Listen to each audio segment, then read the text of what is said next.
જોયો જોયો ભાઈ દાંત કાઢીનો એક નંબરનો સોટો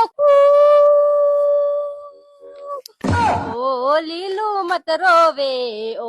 લીલું મત રોવે પણ માવસી થયું હું તો बताऊं तुम्हें क्या मेरे साथ क्या क्या हुआ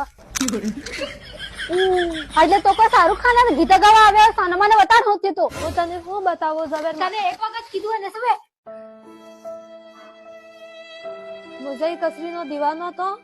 જેને બદલે તારા પૈસા ચોરી કરીને લઈ ગયો તો હું ઈસ કસરી બહાર જઈને બીજા આદમી હાથે નહીં ગઈ કઈ પેલી તમારા ઘર સામે રહેતી એ કસરી એડી તો મને કીધું તમે છોટા તમારે દેવું હોય તમે પૈસા લઈને લઈ ગયા ઈ નહીં ગઈ બીજા હાથે કસરી કસરી તમને માં ખિલાફ ગટકાવ્યો તો એટલે જ હું કહું માં ઝવેરતા આવી નહીં હે બિટ્ટુ ધોખો કર ગઈ રે તને